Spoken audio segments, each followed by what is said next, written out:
Hi student, इस question में बोला है small अनचार्ज conducting sphere is placed in contact with identical sphere but having 4 into 10 to power minus 8 coulomb charge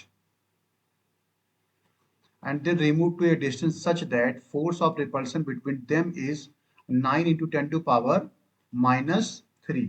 The distance between them is, तो उनके बीच का distance कितना होगा। अच्छा, मान लीजिए दो स्फीयर हैं, एक स्फीयर ये है और एक स्फीयर ये, दोनों को ऐसे कांटेक्ट में रखा गया है क्योंकि बोला है contact with an identical sphere, यानी मान लिया ये ए है और ये बी है।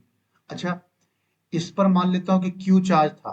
अब जब एक चार्ज बॉडी को दूसरे अनचार्ज बॉडी के साथ टच कराओगे तो होगा क्या, दोनों बॉडी पे इक्वली चार्ज डिस्ट्रीब्यूट हो जाएगा अगर दोनों बॉडी आइडेंटिकल हैं तो इसका मतलब जब एक चार्ज बॉडी को अनचार्ज बॉडी के साथ टच कराएंगे तो इस केस में ए बॉडी और बी बॉडी दोनों पे इक्वली चार्ज डिस्ट्रीब्यूट हो जाएगा, यानी यहाँ पे भी आ जाएगा Q/2 और यहाँ पे Q/2। अब जैसे दोनों पे चार्ज डिस्ट्रीब्यूट होगा फिर दोनों को क्या कर देंगे, सेपरेट कर देंगे। यानी कि मान लिया कि अब इनको ऐसे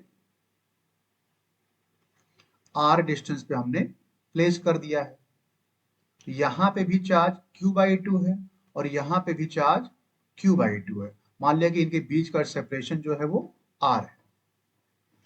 तो अगर हम यहाँ पे फोर्स लिखें तो फोर्स इक्वल टू क्या होगा, K Q1 Q2, Q1 आपका Q/2 और Q2 भी आपका Q/2 और अपॉन में r स्क्वायर। अच्छा, फोर्स की वैल्यू गिवन है 9 into 10 to power -3 और K की वैल्यू होती है 9 into 10 to power 9। Q1 Q2 हमें गिवन है, Q गिवन है 4 into 10 to power -8, तो Q into Q स्क्वायर हो जाएगा, तो ये स्क्वायर हो जाएगा और ये 2 into 2 नीचे आ जाएगा 4 r स्क्वायर। तो यहां से ये 9 से ये हो जाएगा 9 कैंसिल। अब इस r स्क्वायर को इधर ले आए तो ये हो जाएगा r square is equal to 10 to power 9, 4 का स्क्वायर हो जाएगा 16 into 10 to power -16 और नीचे हो जाएगा 4 और ये वाला 10 to power -3 इधर आ जाएगा, तो ये हो जाएगा 10 to power -3।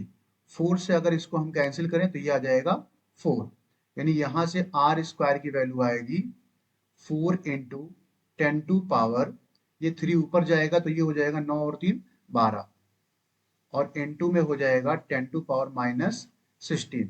तो जब यहाँ पे इसको सॉल्व करेंगे तो r इक्वल टू आ जाएगा square root of 4 into 10 to power 16 में से 12 घटेगा तो ये आ जाएगा 10 to power -2, सॉरी -4, तो ये आ जाएगा 2 into 10 to power -2 या कह सकते हो 2 सेंटीमीटर, क्योंकि ये जो आएगा मीटर में आएगा।